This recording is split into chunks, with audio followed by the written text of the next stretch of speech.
Think back to a time when this was the preferred method of listening to music.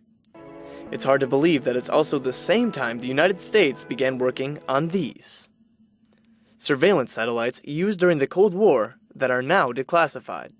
There were no computers, there were no laptops, no desktops, so it's a marvelous feat having been designed in the 50s and launched in the 60s, 70s, and 80s.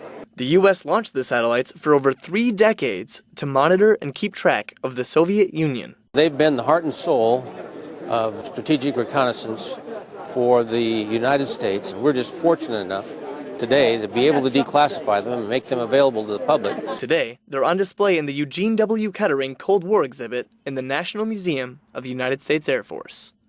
The exhibit is an effort to tell a part of the Air Force story both in the museum and on the World Wide Web. Those that visit online can learn about the aspects of the science and technology and engineering that went into these systems. So there's tremendous potential there on the education side of the house that we work very hard at. So these are marvelous, marvelous assets for the museum. The Hexagon, Gambit 1, and Gambit 3 satellites are truly a one-of-a-kind trio, and the National Museum of the United States Air Force is the only place you can see all 3. Reporting from Wright-Patterson Air Force Base, I'm Airman First Class Richard Ware.